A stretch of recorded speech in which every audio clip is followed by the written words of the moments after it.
이번에 제가 그 두 번째로 이 12가지 인생의 법칙에서 법칙 10번, 11번, 12번 이렇게 독서를 하고 또 여기에서 같이 나누게 되는데요.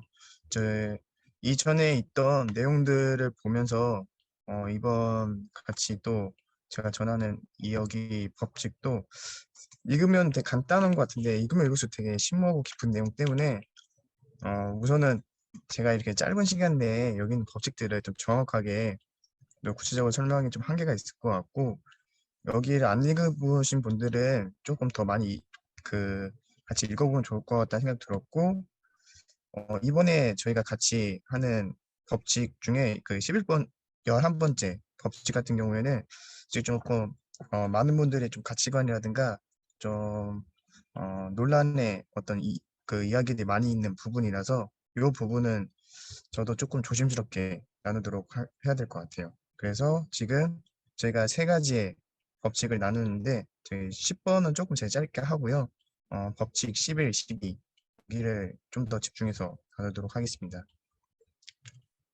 우선 법칙 10번이 10번째가 그 분명하고 정확히 말하라 라는 장인데요. 여기에서 음, 우선은 사례를 먼저 꺼내는 게 그 자동차에 고장 난 것을 먼저 그 사례를 얘기를 합니다. 자동차 고장을 났었을 때 저희가 자동차를 탔을 때는 뭐 아무런 문제 없이 이상 없이 지내다 보니까 원활하게 그 따로 생각하지 않고 문제에 대해서 어떤 위기상에서 생각하지 않지만은 만약 고장이 났었을 때 왜 고장이 났는지 이 자동차의 어떤 부품이라든가 어떤 뭐 기름이라든가 이런 거에 상태를 점검하게 되는 그러한 자, 자기가 잘못했고 챙겨 못한 것을 이렇게 되돌아볼 수 있는 그런 것들을 돌아보게 되는데요. 그거와 비슷한 맥락으로 이렇게 남편의 그 불륜에 대해서도 같이 생각하게 되고 그러면 이전에 내가 잘못하거나 내가 실수했던 건 무엇인가 그런 것도 다시 돌아보고 그거를 내가 못했던 건 무엇인가 이런 것들 이렇게 돌아볼 수 있게 된다고 얘기하고 있습니다. 근데 여기 자동차 고장처럼 저희가 살아가면서 많은 부분에서 뭐 실수라든가 어려운 일들이 생겨났을 때 그때 어려운 일이 생겨나고 문제의 상황이 생겼을 때 자신의 어떠한 부족한 점, 자기가 챙겨 못한 점을 돌아보게 되는데 이런 것들이 계속 이렇게 반복적으로 생각이 되고 많은 것들이 한꺼번에 이렇게 생각이 들게 되면은 그 부분이 그 혼돈의 시작이 되고 자신의 어떠한 불편한 점들이 계속 자신을 복잡하게 만드는 게 됩니다. 그래서 이성적이고 좀 더 자기가 합리적으로 판단을 해야 되는데 그 부분에서는 여기 조던 피터슨 같은 경우에는 그 상황을 직시해야 되고 냉정하게 현실적인 부분들을 파악을 해야 된다 얘기를 하고요. 그런 부분에서는 우선은 여기서 그런 어려운 상황이 생겼을 때 혼란스러운 상황이 생겼을 때 그것을 자신이 수용을 해야 되고 인정을 해야 된다. 그래야지 그러한 부분들에서 저희가 더 현실적이고 냉철한 그런 대응책들이 생각해야 되는데 그러한 방법적인 게 그 표현과 언어라고 얘기를 합니다. 이 표현과 언어는 자기가 이 혼란스러운 부분에서 문제가 무엇이고 자기가 챙기지 못한 것을 이렇게 계속 생각으로만 혼란스럽게 지내는 것이 아니라 그 표현을 하고 글로 써본다거나 아니면은 자기가 이런 상황들을 누군가에게 설명을 한다거나 이런 부분들이 분명하고 정확하게 말하라는 부분입니다. 이게 말로만 하는 것이 아니라 뭐 이런 적는다거나 누군가에게 좀 더 냉정하게 이야기를 듣는다거나 이러한 부분들로 자신의 이 어려운 상황들을 극복을 하게끔 얘기를 하는데 여기에 책 중에 그 193쪽에 여기 내용을 좀 같이 나누고 싶은데요. 어, 여기에서 과거는 정확한 언어로 핵심을 포착했을 때 온전하게 되살아난다. 눈앞의 현실을 명료하게 서술해야 현재가 미래를 방해하지 않는다. 현재가 미래를 방해하지 않는다. 우리가 어떤 사물을 정확한 언어로 표현하면 복잡하게 서로 연결된 전체에서 떨어져 나와 쉽게 지각할 수 있는 대상으로 변한다. 여기 있는 얘기처럼 자신이 이런 어려운 상황과 혼란 속에 매몰되고 거기에 휘둘린 것이 아니라 자기의 어떤 문제점들을 좀 더 분명하고 정확하게 판단해서 자신이 대응을 하고 그거에 대해서 행동해야 된다 얘기를 하고 있습니다. 이렇게 그 10번 법칙이 있었고요. 여기 법칙 11번째가 있는데 여기에 아이들이 스케이트보드를 탈 때 방해하지 말고 내버려두어라. 되게 심플하고 가벼운 내용인 것 같지만은 여기에서 굉장히 많은 그 논란과 이슈가 있습니다. 어, 우선은 여기에서는 어, 페미니즘이라든가 LGBT, 이거 성소수자에 대해 의견들이 많이 나오는데 우선은 여기 11번째 법칙에서 얘기하는 이 안전과 인간에 대해서 좀 나누려고 하는데요. 여기 여기에 보면 오른쪽 사진에도 스케이트보드 타고 있는 소년이 이렇게 나오는데 여기에 그 조던 피터슨이 말하는 이 안전은 그 위험은 피하는 것이 아니라 위험 자체를 능숙하게 다루는 것이 안전이라 얘기를 합니다. 그래서 여기 소년이 지금 그 헬멧 쓰고 있는데 이렇게 어린 아이들이 노는 놀이터에서도 그 완전하게 안전하게 해서 그 위험물이 없애는 것이 좋은 게 아니라 이 적절한 위험과 적절한 어떤 그 장치가 있어야지 아이들이 위험을 받아들이고 그 위험에 대처할 수 있는 그런 능력들을 키우는 게 훨씬 더 인간에게는 안전을 이렇게 확보할 수 있다 얘기를 하고 있습니다. 그리고 이런 부분에서는 어린아이의 놀이터라는 그 부분만 얘기하는 것이 아니라 되게 다양한 이렇게 또 사례가 나오긴 하는데 인간은 일반적으로 그 위험과 도전을 즐기는 본능이 있고 이러한 위험을 즐기고 도전하는 것들이 저희들에게 많은 성과를 인류의 많은 성과를 이렇게 나오게 했다고 얘기를 하는데요. 쉽게 생각하면은 저희 같은 경우에는 호기심이라든가 무언가 물체가 행동하고 생겨났을 때 그런 부분에서 궁금해하는 것이 실험해보고 테스트해보고 이런 것들이 저희들의 뭐 기술 발전이라든가 인간의 어떤 성장에 많은 보탬이 된다는 것이 여기서 말하는 또 안전의 비슷한 맥락입니다. 그래서 이렇게 논란의 장이 되는 부분들이 그 페미니즘이나 포스트 모더니즘, LGBT 이런 부분에서 또 같이 언급이 되는데요. 일반적으로 이렇게 페미니즘이라든가 이 포스트 모더니즘은 여기에서 얘기하는 것은 그 페미니즘은 일반적으로 그런 여성에 대해서 얘기를 하고 포스트 모더니즘 같은 경우에는 이런 그 세계적으로 일반적으로 그 서구의 기득권층이 사회를 많은 부분에서 좀 영향력이 크고 세계의 어떤 힘들을 권력을 이렇게 많이 이렇게 행사를 하게 되는데 이런 부분들에서 뭐 여성이라든가 일부 계층, 저희들이 얘기하는 뭐 소외계층, 예를 들면은 뭐 장애인이라든가 노인이라든가 어떤 성소수자 이러한 사람들을 여기 서구의 기득권층이 많이 억압을 하게 되고 그런 부분에서 불평등이 생겨나고 그런 부분에서 어떤 다양한 사회 문제들이 일어난다 얘기를 하는데 그래서 저희들은 그런 평등을 위해서 노력해야 된다는 게 페미니즘과 포스트모더니즘의 이야기인데 이 부분은 그 여기 저자인 그 조던 피터슨은 그거를 반대해요. 페미니즘도 반대하고 포스트모더니즘 반대하고 LGBT도 다 반대를 해요. 그런 부분에서 왜 그러냐면은 이렇게 그 소수자들이 집단으로 구분하는 것 자체를 되게 좀 부정하고 있고요. 그런 것들이 의미가 없다. 당연히 여성들의 어떤 일과 남성들의 일이 따로 있고 소수자들은 소수자들이 존재하는 게 그게 맞는데 이게 평등은 어, 어려울 뿐만 아니라 평등을 되게 맹목적으로 추구하게 되면은 전체주의로 빠지게 된다.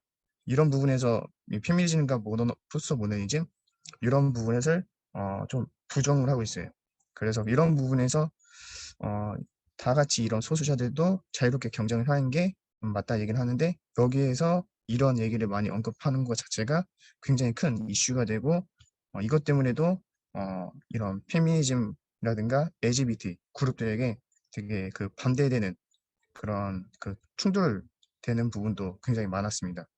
그래서 실제로 여기 이 조던 피터슨이 유명해진 그 세계적으로 유명해진 계기 중에 하나가 그 성소수자 그런 그룹이 있었는데 그 사람이 그 조던 피터슨 그 조던 피터슨 활동하고 있는 곳에 와서 그 테러는 아니고 뭐 그 영상을 갑자기 들이대면서 카메라를 들이대면서 그 당신은 왜 성소수자 반대하느냐 하면서 되게 항의를 많이 하고 되게 안 좋은 모습을 찍기 위해서 그런 그 논쟁을 펼치는 그런 영상이 있는데 그 유튜브에 조던 피터슨 그 검색을 해보면은 그 영상이 나오는데 그 부분에서도 저도 조금 되게 일단은 조던 피터슨 대응을 되게 잘하긴 했는데 한번 그런 것도 봐보시면은 이 책을 이해하는 데 도움이 될 것 같습니다. 그래서 여기에 나오는 부분 중에 여기 이 아이들의 스케이트보드를 탈 때 방해하지 말고 내버려 두어라 라는 부분에서 이 내용 같이 좀 나누고 싶은데요. 이 458쪽에 있습니다. 이 소년이 남성을 되려고 했을 때 방해하는 시대 풍조는 여성의 편도 아니고 남성의 편도 아니다. 어린 여성이 자립하려고 할 때도 이런 풍조가 이런 시대의 풍조가 안 돼, 너무 위험해 라면 독선적인 목소리를 높일 것이다. 실패와 질투, 원한과 파괴를 조정하는 반인류적 풍조가 아닐 수 없다. 진정으로 인간의 편에 선다면 그 누구도 그런 풍조에 동조하지 않을 것이다. 더 나은 세상을 목표로 하는 사람이라면 누구도 그런 풍조에 맥없이 사로잡히지 않을 것이다. 라는 이 문장이 있습니다. 이렇게 법칙 11이 있고요. 그리고 법칙 12가 이게 마지막으로 이렇게 나오는데 여기서는 그 조던 피터슨의 개인적인 그 이야기를 하게 됩니다. 조던 피터슨의 딸이 있는데 그 많이 아픈 딸이 있어요.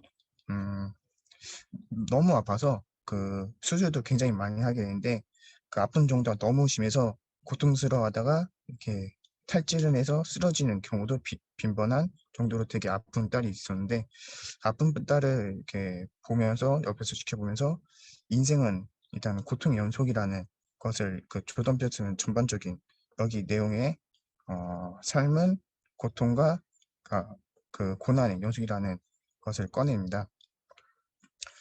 그래서 고통이 인간들에게는 그 인생 살아가면서 당연하게 이렇게 마주하게 되는데 거기에서 우리 인간은 어떻게 이러한 고통을 대응해야 되는지 방법을 두 가지 정도 크게 이렇게 제안을 하는데요. 이 첫 번째가 인생에서 언제나 선을 추구할 것이라고 얘기를 합니다. 인생에서 언제나 선을 추구해야 되는데 여기에 이전의 내용과도 조금 연결이 되는 부분들이